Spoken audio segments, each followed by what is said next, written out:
Hello बालकों, Bayes theorem एक ऐसा कॉन्सेप्ट है, प्रोबेबिलिटी में बेस थ्योरम एक ऐसा कॉन्सेप्ट है जिससे जो है हर साल एक जो है लॉन्ग आंसर टाइप क्वेश्चन आता है। ठीक है, लॉन्ग आंसर टाइप क्वेश्चन जो है हर बार जो है एक क्वेश्चन इसमें पूछता है। ठीक है, बहुत सारे स्टूडेंट्स को जो है बेस थ्योरम का क्वेश्चन करने में डिफिकल्टी फेस करना पड़ता है। ठीक है, जिसे समझ में नहीं आता ना कि क्या माने, ए किसको माने, E1 E2 किसको माने, क्या निकाले कैसे नहीं निकाले। ठीक है, समझ में नहीं आता है। ठीक है, तो हम आपको एक ऐसा कॉन्सेप्ट बताएंगे, एक ऐसा तरीका बताएंगे जिससे बेस थ्योरम का जो है सारा का सारा क्वेश्चन जो है वो उस तरीके से हो जाएगा। ठीक है, हम आपको एकदम अच्छे तरीके से बता देंगे ए किसको मानेंगे, E1 E2 किसको मानेंगे, एग्जैक्ट हर क्वेश्चन में आपको वही अप्लाई करना है। ठीक है, तो अब हम आपको तरीका बताने जा रहे हैं कैसे इसको करना है। ठीक है, जैसे कोई क्वेश्चन है, एनी क्वेश्चन, कोई भी क्वेश्चन है आपका। ठीक है, कोई भी क्वेश्चन है, बेस थ्योरम का कोई भी क्वेश्चन है। ठीक है, तो कोई भी क्वेश्चन को कैसे सॉल्व करेंगे हम लोग, देखिए तरीका बता रहे हैं। कोई भी क्वेश्चन का सॉल्यूशन कैसे करते हैं, आपको ऐसे ही कर रहे हैं एकदम एग्जैक्ट जैसे हम बताएंगे। ठीक है, चलिए कोई भी क्वेश्चन होगा उसको करने का तरीका एक ही है। ठीक है, देखिए पहले करना क्या होता है, लेट करना होता है। ठीक है, लेट क्या करते हैं हम लोग, E1 E2 E3 ऐसे लेट करेंगे। ठीक है, E1 E2 E3 अगर दो इवेंट है तो E1 E2, 3 इवेंट है तो E1 E2 E3, 4 इवेंट है तो E1 E2 E3 E4। ठीक है, तो एक से अधिक इवेंट होगा ये फिक्स है। ठीक है, अभी बताएंगे किसको E1 E2 E3 मानते हैं। ठीक है, बहुत आसान तरीके से बताएंगे, आपको तुरंत समझ में आएगा क्वेश्चन देखते ही किसको E1 E2 E3 मानना है। ठीक है, इसके बाद E4 भी हो सकता है, E5 भी हो सकता है। ठीक है, depending upon number of events question में। अब हम बताएंगे आपको कि कैसे जो है पता करेंगे कि E1 E2 जो है E3 कैसे पता करते हैं। ठीक है, क्वेश्चन में एग्जाम्पल के थ्रू बताएंगे। ठीक है, चलिए तो पहले मान लेना होता है E1 E2 E3, इसको क्या लिखेंगे यहाँ पर। ठीक है, ये हम आपको क्वेश्चन के थ्रू बताएंगे। ठीक है, चलिए इसके बाद मानना होता है आपको ए मानना होता है। ठीक है, ए मानना होता है। ठीक है, ये भी बता देंगे हम आपको। इसके बाद क्या बताना होता है आपको, देखिए प्रोबेबिलिटी ऑफ E1 निकालना होता है। ठीक है, इसके तो प्रोबेबिलिटी ऑफ E2 निकालना होता है। ठीक है, 2 रहेगा तो E1 E2 निकालेंगे, और एक और रहेगा तो E1 E2 E3 निकालेंगे, 4 रहेगा तो 4 निकालेंगे। ठीक है, तो ये क्वेश्चन में जो है या तो डायरेक्टली दिया होगा या आपको कुछ डेटा दिया होगा जिससे आप ये निकाल सकते हैं। ठीक है, इसके बाद क्या निकालना होता है आपको, प्रोबेबिलिटी ऑफ A/E1, ये क्वेश्चन में दिया रहता है। ठीक है, probability of A/E2, probability of A/E3। ठीक है, तो देखिए E1 E2 E3 ये हमको बताएंगे एग्जाम्पल के थ्रू कैसे पता चलेगा। ठीक है, ए किसको मानते हैं, तो देखिए जो चीज़ दिया रहेगा आपको क्वेश्चन में कंडीशन, उस कंडीशन को हम लोग मान लेंगे ए। ठीक है, जो भी क्वेश्चन में कंडीशन दिया रहेगा, ठीक है, अंडर द कंडीशन ये इवेंट हो रहा है, तो जो कंडीशन देगा उसको हम लोग ए मानेंगे। ठीक है, E1 E2 E3 कैसे मानते हैं यही पे बता दे रहे हैं आपको। E1 E2 E3 किसको मानेंगे, तो जो पूछा रहेगा। ठीक है, आस्क इन द लास्ट। ठीक है, लास्ट में जो आपसे पूछा रहेगा, ठीक है, जो क्वेश्चन उससे रिलेटेड जितने भी बातें होंगी सबको E1 E2 E3 मानेंगे। एग्जाम्पल के थ्रू आपको एकदम बढ़िया से समझ में आ जाएगा। ठीक है, तो E1 E2 E3 किसको मानते हैं, जो क्वेश्चन में लास्ट में जो पूछा रहता है उससे रिलेटेड जितने भी इवेंट्स पॉसिबल है उन सबको हम लोग E1 E2 E3 मानेंगे। एग्जाम्पल के थ्रू एकदम बढ़िया से आपको समझ में आ जाएगा। ठीक है, ए किसको मानते हैं हम लोग, जो कंडीशन दिया रहेगा क्वेश्चन में उसको हम लोग ए मानते हैं। एग्जाम्पल के थ्रू एकदम क्लियर हो जाएगा। E1 E2 E3 ये क्वेश्चन में या तो दिया रहेगा डायरेक्टली या जो है आप निकालेंगे, कुछ डेटा दिया रहेगा आपका। ठीक है, probability of A/E1 A/E2 A/E3 A/E4 ये क्वेश्चन में दिया रहता है। ठीक है, ये मस्ट है कि दिया रहेगा आपका, ये एकदम दिया रहेगा आपको क्वेश्चन में। ठीक है, इसके बाद निकालना क्या होता है आपको, क्वेश्चन में पूछता क्या है आपको निकालने के लिए, प्रोबेबिलिटी आप पूछेगा A/E1 निकालिए, या आपसे पूछेगा प्रोबेबिलिटी ऑफ A/E2 निकालिए, ये प्रोबेबिलिटी आप पूछेगा प्रोबेबिलिटी ऑफ E1/A निकालिए, प्रोबेबिलिटी ऑफ E2/A निकालिए, प्रोबेबिलिटी ऑफ E3/A निकालिए, कोई भी एक पूछेगा आपसे, एक ही पूछेगा कोई। ठीक है, तो इसका सिंपल सा फार्मूला होता है, क्या फार्मूला होता है, probability of E1 into probability of A/E1। Formula से करेंगे, सोचेंगे नहीं, इसमें कुछ नहीं सोचना है आपको, बस फार्मूला अप्लाई कर देना है। प्रोबेबिलिटी ऑफ E1 का पूछेगा तो probability of E1 into probability of A/E1, तो E1 यहाँ से निकाले हैं आप। ठीक है, और ए बाई ई वन दिया रहता है, ठीक है। इसका इसी को जो ऊपर लिखे हैं उसी को एक बार नीचे लिख दिया जाता है, ठीक है। Probability of E one into probability of A by E one, ठीक है, प्लस हमारे एक और इवेंट है, ठीक है। तो ई वन की जगह पर क्या करेंगे, ई टू लिख देंगे, बस सब एक ही जैसा रहेगा, बस ई वन की जगह पर ई टू लिख देंगे, बस क्या करना, ई वन की जगह ई टू लिख दिया, ठीक है। और एक और इवेंट अगर है आपका तो ई टू की जगह पर ई थ्री लिख देंगे आप, ठीक है। तो ई थ्री लिख दिए, probability of A by E three लिख दिए, ठीक है। बस क्या करना है आपको, एक बार ऊपर वाला जो लिखे वही लिख देंगे। अगर दो इवेंट है तो ई वन की जगह पर ई टू लिख दिए, ठीक है। तीन इवेंट है तो ई वन की जगह पर ई थ्री लिख दिए, ठीक है। अब चलिए, अब हम लोग जो एग्जाम्पल के थ्रू समझने जा रहे हैं कि कैसे हम लोग इसको E one E two E three मानेंगे और प्रोबेबिलिटी को कैसे ये सॉल्व करेंगे, ठीक है। बहुत ही आसान तरीके से एक हम लोग एग्जाम्पल करने जा रहे हैं हम, ठीक है। तो यहाँ पर पहले एग्जाम्पल हम लोग पढ़ते हैं, फिर इसको हम लोग समझते हैं, उसके बाद इसको हम लोग करेंगे जैसे बताया गया है जिस तरीके से, उसी तरीके से इस क्वेश्चन को हम लोग करेंगे, ठीक है, जो रूल बताए हैं। चलिए पढ़ते हैं। Bag one contains 1 white 2 black 3 red balls, ठीक है। Bag two contains 2 white 1 black 1 red balls, ठीक है। Bag three contains 4 white 3 black 2 red balls, ठीक है। A bag is chosen at random and 2 balls are drawn from it with replacement, they happen to be 1 white 1 red, what is the probability that they came from bag third, ठीक है। चलिए question समझते हैं। Question क्या है, एक bag है जिसमें बैग वन में क्या है, एक वाइट 2 ब्लैक 3 रेड बॉल है। बैग टू में क्या है, 2 वाइट 1 ब्लैक और 1 रेड बॉल्स है। बैग थ्री में क्या है, 4 वाइट 3 ब्लैक और 2 रेड बॉल्स है, ठीक है। एक बैग को लिया गया, कोई भी एक बैग और रैंडमली बैग को लिया गया, ठीक है। उसमें से 2 बॉल को निकाला गया विथ रिप्लेसमेंट, मतलब निकाला गया और उसको रख दिया गया, ठीक है। 2 balls are drawn from it with replacement, ठीक है, मतलब कि निकाला गया और उसको रखा जाए, मतलब एक बार निकाले और उसको रख दिए, फिर एक निकाले और एक रख दिए, ठीक है। चलिए, they happen to be 1 white and 1 red. अब देखिए इसमें कंडीशन क्या दिया है कि जो बॉल निकाला गया है उसमें एक वाइट है और एक रेड है, ठीक है। What is the probability that they came from bag third. अब आपको प्रोबेबिलिटी बताना है कि वो बैग थर्ड से आया होगा, ठीक है। अब देखिए क्वेश्चन समझ में आया चाहे ना हो, इस तरीके से, ठीक है। मैं आपको टेक्निक बताया हूँ, उस टेक्निक से इसको करेंगे सब क्वेश्चन हो जाएगा। क्वेश्चन उतना समझ में नहीं भी आएगा तो कोई दिक्कत नहीं होगा आपको, ठीक है। चलिए, तो जो टेक्निक बताएं वो टेक्निक हम यहाँ पर अप्लाई करने जा रहे हैं, ठीक है।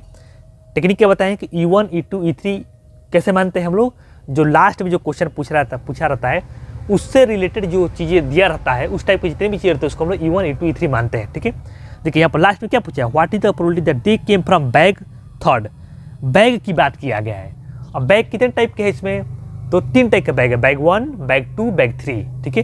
तो E1 E2 क्या मानेंगे हम लोग यहाँ पर, बैग 1 बैग 2 बैग 3 को मानेंगे, ठीक है। चलिए सॉल्यूशन करने जा रहे हैं हम यहाँ पर, सॉल्यूशंस करने जा रहे हैं यहाँ पर, ठीक है।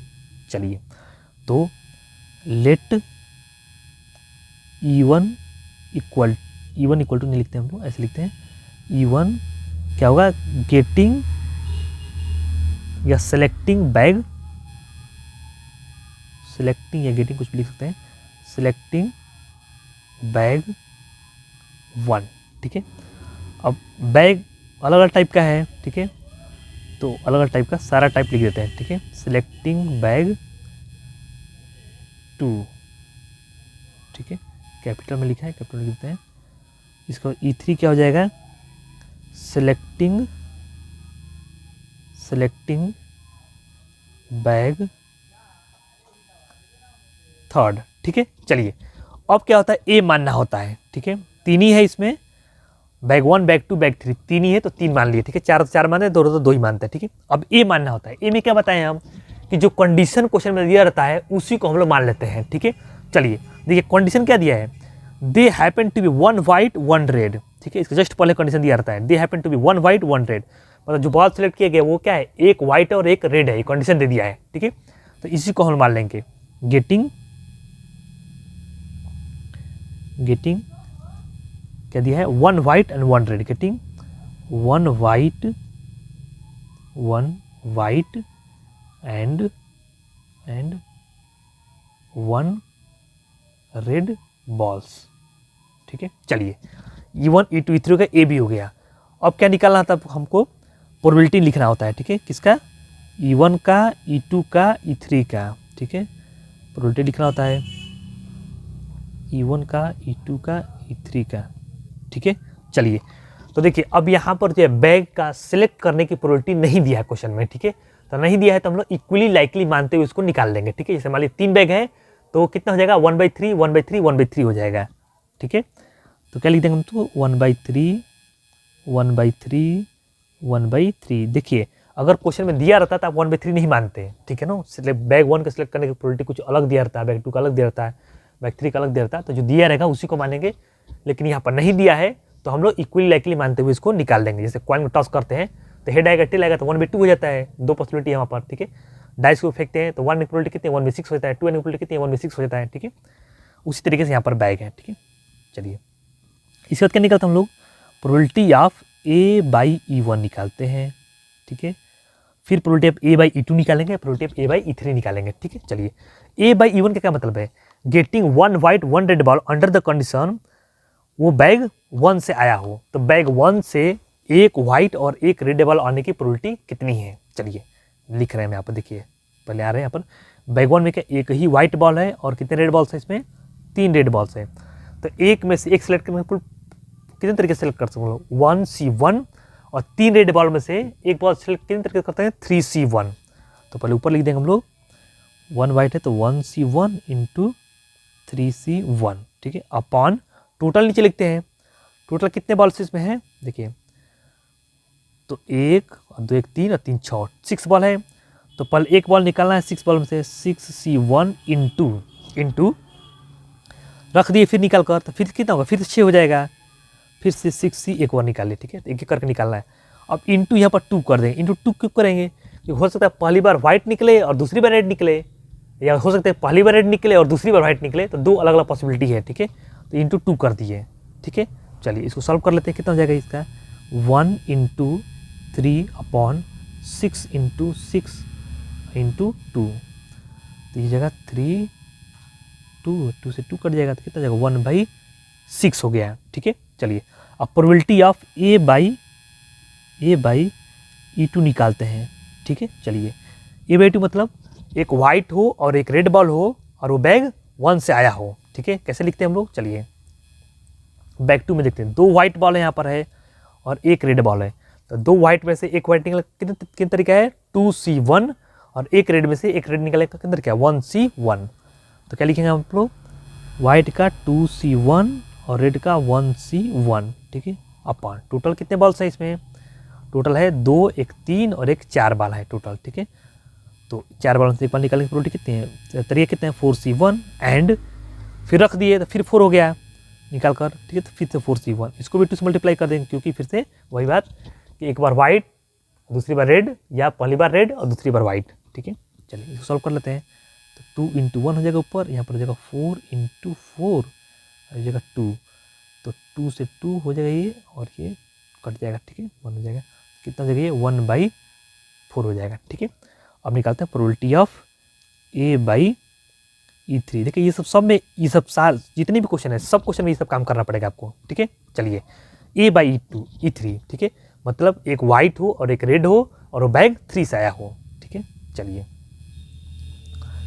तो बैग 3 में देखिए क्या है, 4 वाइट है और 2 रेड बॉल्स है, ठीक है। तो 4 में से एक लेने का तरीका कितना है 4C1 और 2 रेड बॉल्स एक बार लेने का 2C1, तो 4C1 into 2C1 upon total ball कितना है, टोटल बॉल कितना है देखिए 4 3 7 2 9 बॉल्स है, तो 9 बॉल में से पहले एक बॉल निकालेंगे तो 9C1, ठीक है, और फिर एक निकाला फिर रख देंगे फिर 9 बॉल हो जाएगा फिर 9C1, और इसमें भी 2 से वही बात फिर से कि पहला में रेड दूसरे में वाइट या फिर पहले में वाइट दूसरे में रेड, ठीक है।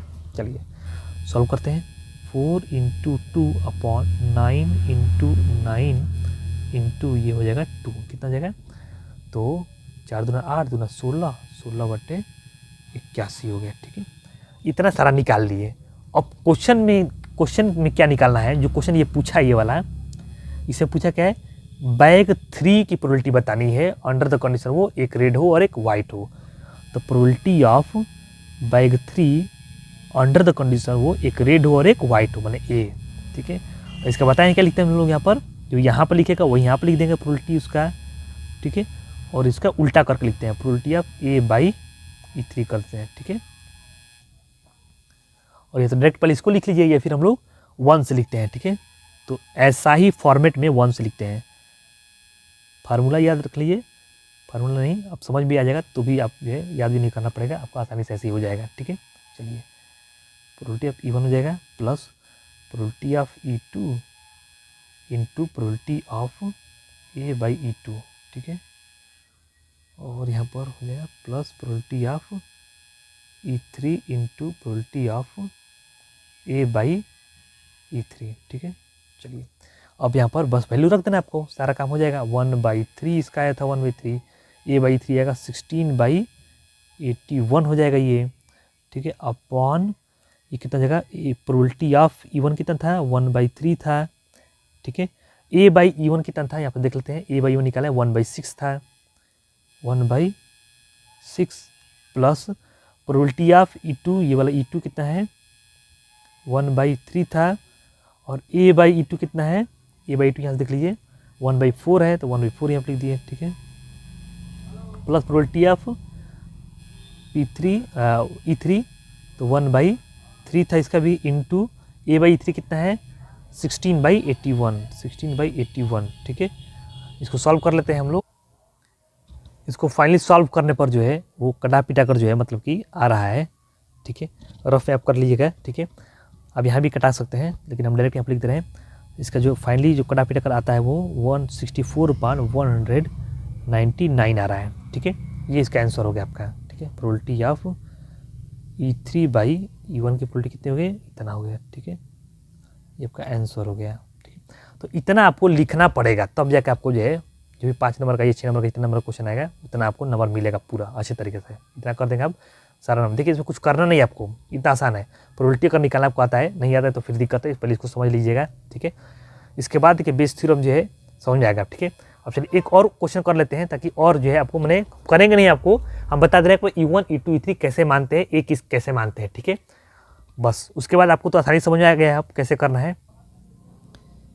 एक और एग्जाम्पल हम लोग करने जा रहे हैं, इस एग्जाम्पल 2, ठीक है। इसको भी क्वेश्चन को समझते हैं और जैसे हमको बताएं वैसे ही जो है बता दें उसमें कि E1 E2 E3 कैसे मानेंगे, जैसे बताएं एकदम एग्जैक्ट वैसे ही करना है आपको, ठीक है। चलिए क्वेश्चन को पढ़ लेते हैं पहले। In a factory which manufactures bolts machines A, B and C, ठीक है। 3 मशीन है, manufactures respectively 30%, 50% and 20% the bolts, ठीक है। तो जितना फैक्ट्री में बोल्ट बन रहा है वो मशीन A से 30% बन रहा है, मशीन B से 50% बन रहा है, मशीन C से 20% बन रहा है, ठीक है। Of their output 30%, 3%, 4% and 1% respectively are defective bolts, ठीक है। मतलब मशीन A से कितना डिफेक्टिव बन रहा है 30%, मशीन B से कितना डिफेक्टिव बन रहा है 4%, मशीन A से 3%, मशीन B से 4%, मशीन C से 1%, ठीक है। A bolt is drawn at random from the product and is found to be defective. ध्यान देना यहाँ पर। Find the probability that it is not manufactured by machine B, ठीक है। अब देखिए अब E1 E2 किसको मानेंगे थोड़ा बताइए आप ही। अब सॉल्यूशंस की अगर मैं पूरा सॉल्यूशन नहीं करूँगा, देखिए मैं आपको बस समझा दे रहा हूँ, टाइम लगेगा कोई मतलब नहीं है, ठीक है। अब देखिए E1 E2 कैसे मानते हैं, जो क्वेश्चन पूछता है वहाँ से E1 E2 मानते हैं। क्वेश्चन में क्या पूछा है कि not manufactured by machine B, तो मशीन से रिलेटेड बात कर रहा है। तो इस टाइप की कितनी चीज़ें हैं, तो 3 चीज़ें हैं, machine A, machine B, machine C। तो यहाँ पर जो E1 E2 मानेंगे क्या मानेंगे हम लोग, E1 मानेंगे सेलेक्टिंग मशीन A, सेलेक्टिंग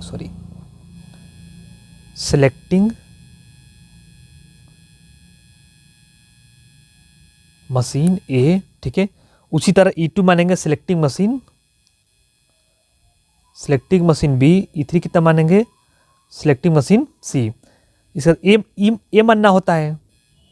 ए क्या मानता है, जो कंडीशन दिया रहा है। कंडीशन क्या दिया देखिए, a bolt is drawn from under and the found to be defective, defective पाया गया। कंडीशन हो गया क्या है, बल्ब क्या है डिफेक्टिव है, ठीक है।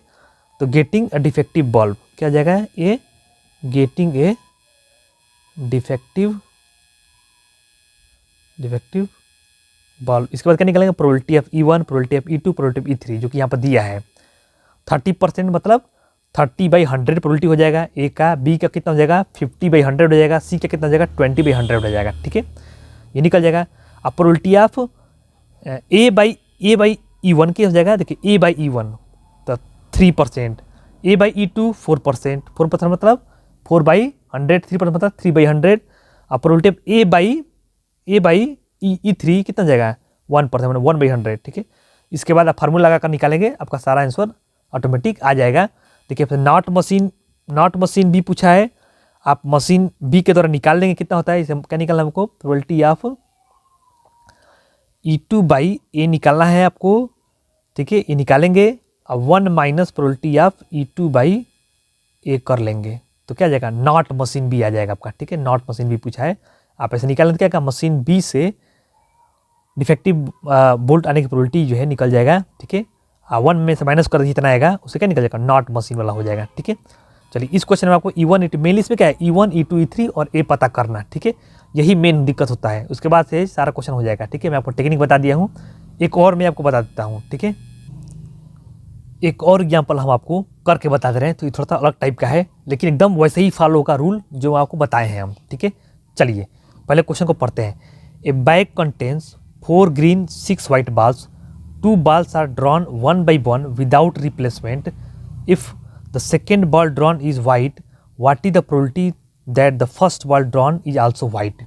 ठीक है, क्वेश्चन क्या कर रहा है कि एक बैग है, इसमें 4 ग्रीन और 6 वाइट बॉल्स है, 2 बॉल को निकाला जा रहा है 1 by 1 विदाउट रिप्लेसमेंट, मैंने रखा नहीं जा रहा है, एक बार निकाला गया और उसको फिर से नहीं रखा गया है, ठीक है, निकाल कर बस बाहर ही रहने दिया गया, ठीक है।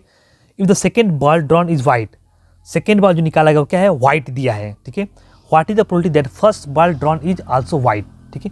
अब देखिए यहाँ पर एक ही बैग है, 2 बैग नहीं है, ठीक है ना, तो कुछ नहीं करना है, जैसे आपको बताया है वैसे ही करना है। क्वेश्चन क्या पूछा है, what is the probability that first drawn ball is white is also white, ठीक है। तो क्वेश्चन में क्या पूछा है उसको हम लोग इवेंट मानते हैं, ठीक है। जैसे सॉल्यूशन कैसे करेंगे हम लोग, यहाँ पर लिख रहे हैं, देखिए सॉल्यूशन यहाँ पर लिख रहे हैं हम लोग, ठीक है। तो मैं बताऊँ आपको कि मानेंगे क्या हम लोग, जो क्वेश्चन में पूछा रहेगा उस टाइप के जितने भी चीज़ें हैं उसको हम लोग मानेंगे, ठीक है। देखिए हम बैग नहीं है एक से अधिक, एक ही बैग है, ठीक है, तो इसमें पूछा भी नहीं है ऐसा कुछ, ठीक है। पूछा क्या है, first ball drawn is also white, ठीक है। तो क्या मानेंगे E1 को, देखिए अब वाइट बॉल है और ये क्या है, ग्रीन बॉल है, या तो वाइट बॉल आएगा या तो ग्रीन बॉल आएगा, ठीक है। तो first ball drawn is white, first ball drawn is white, ठीक है। अब E2 क्या लिख देंगे यहाँ पर, देखिए इससे रिलेटेड और क्या है, first ball drawn is green हो सकता है, ठीक है, जो पॉसिबिलिटी है लिख दी है, ठीक है। जब बैग होता है बैग 1 बैग 2 बैग 3, यहाँ पर एक ही बैग में 2 पॉसिबिलिटी है, या तो ग्रीन बॉल होगा या तो वाइट बॉल होगा, ठीक है, निकलेगा, ठीक है, फर्स्ट बॉल में फर्स्ट ड्रॉन में, ठीक है। चलिए एक इसको मानते हैं, ये बताएं आपको कैसे मानते हैं हम, जो कंडीशन दिया रहता है उसको हम लोग ए मानते हैं। तो इसमें कंडीशन क्या दिया है कि second ball drawn is white, तो यहाँ पर लिख देंगे second ball drawn is white, second ball drawn is white, जो सेकेंड बॉल जो ड्रॉ किया गया है वो क्या है, वो वाइट है, ठीक है। अब चलिए निकालना क्या है, तो पहले हम लोग क्या निकालते हैं, हम लोग प्रोबेबिलिटी ऑफ E1 निकालते हैं, इसको हम लोग कर रहे हैं, ठीक है। प्रोबेबिलिटी ऑफ E2 निकालते हैं, ठीक है, तो निकाल लेते हैं। First ball drawn is white, ठीक है, इसमें से जो है वाइट बॉल निकालने की प्रोबेबिलिटी कितनी है, देखिए तो प्रोबेबिलिटी ऑफ E1 कितना हो जाएगा, first ball drawn is white, तो अब देखिए इसमें से जो है हम लोग वाइट बॉल की लेने की प्रोबेबिलिटी कितनी हो जाएगी, 6 वाइट बॉल से टोटल कितना बॉल है, 10 बॉल है, तो 6/10 हो जाएगा, 6/10 हो जाएगा, ठीक है। और दूसरा है ग्रीन बॉल आने की प्रोबेबिलिटी कितना हो जाएगी, 4/10 हो जाएगा, ठीक है। 4 ग्रीन बॉल है, टोटल कितना है, टोटल 10 बॉल है, ठीक है।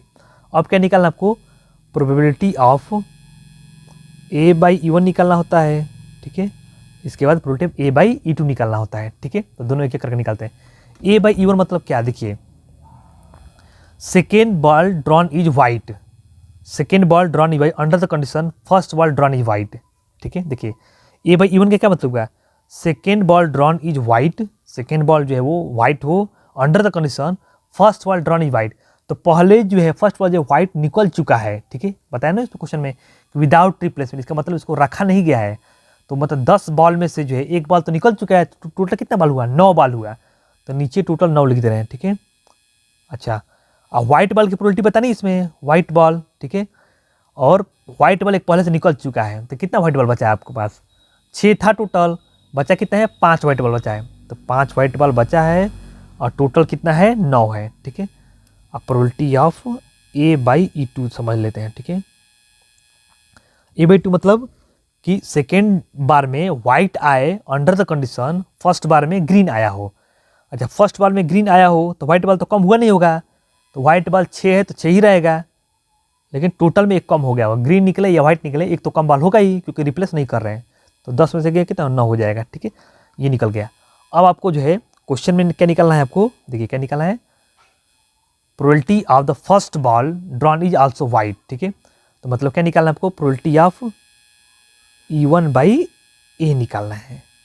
फर्स्ट बॉल वाइट हो और under the condition second ball जो है वो क्या है, वाइट है, ठीक है। तो मतलब ये निकालना है आपको। कैसे निकालते हैं हम लोग, formula simple, probability of E1 into probability of A/E1, ठीक है, upon probability of E1 into probability of A/E1 plus 2 है इसमें, तो probability of E2 into probability of A/E2, ठीक है। अब इसको रखते रहे वैल्यू, E2 कितना है, 6/10 है, इसको छोटा कर लेते हैं, थोड़ा सा कटा देते हैं, कितना हो जाएगा, 3/5 हो जाएगा, ये कितना हो जाएगा, 2/5 हो जाएगा, और ये सब तो कटेगा ही नहीं, तो ऐसे लिखते हैं 2/3 इंटू A/E1, A/E1 कितना है, 5/9 आया है, ठीक है। अपॉन चलिए प्रोबेबिलिटी E1 कितना हो जाएगा, 2/3 और A/E1 कितना है, 5/9 है, ठीक है। अब प्रोबेबिलिटी ऑफ E2 कितना है, देख लीजिए, 2/5 यहाँ से आया है, तो 2/5 हो गया, ठीक है, इंटू A/E2 कितना है, 6/9, इसको भी कट जाएगा, ये वाला कटा है कि नहीं, कटा देते हैं, ठीक है, चलिए कटा देते हैं। तो कितना है, 3 से कटाएंगे तो हो जाएगा 2 और ये हो जाएगा 3, तो 2/3 हो जाएगा, ये 2/3, ठीक है। अब इसको सॉल्व करते हैं, ठीक है। इसको सॉल्व करने पर फाइनली जो है कितना आ रहा है, फाइनली आ रहा है 5/9, ठीक है। अब सॉल्व करके देख लीजिएगा इसका, तो प्रोबेबिलिटी ऑफ E1/A कितना आ गया आपका, 5/9, इसको डिवाइड कर लेंगे, यहाँ पर लिख देंगे आंसर, ठीक है। आपको पूरा नंबर मिल जाएगा, ठीक है। तो आपको बेस थ्योरम का जो है सब कुछ समझ में आ चुका है, ठीक है। एक बार फिर से रिपीट करते रहे हैं, जल्दी से देख लीजिए कि E1, E2, E3, E4 कैसे मानते हैं हम लोग। तो जो क्वेश्चन पूछा रहता है वहाँ से हम लोग आइडिया लगा लेते हैं, जो पूछेगा उससे रिलेटेड जितने भी टाइप होते हैं उसको E1, E2, E3 मानते हैं। एक इसको मानते हैं, जो कंडीशन दिया रहेगा उसको हम लोग A मानते हैं। इसको निकालते हैं कि हम लोग E1, E2, E3 का प्रोबेबिलिटी निकाल लेते हैं। उसको क्या निकालते हैं, probability of A1/E1, A/E2, probability of A/E3 ऐसे निकाल लेते हैं, ठीक है। और क्वेश्चन में दिया रहता है या कुछ आपको इन्फॉर्मेशन दिया रहता है जिसके हिसाब से आप निकाल सकते हैं, ठीक है। और फाइनली निकालना क्या होता है, ये तो E1/A निकालना होता है, या प्रोबेबिलिटी ऑफ E2/A निकालना होता है, या फिर प्रोबेबिलिटी ऑफ E3/A निकालना होता है। तो वाला फार्मूला यूज कर लेंगे, आपका हो जाएगा, ठीक है। चलिए, थैंक यू।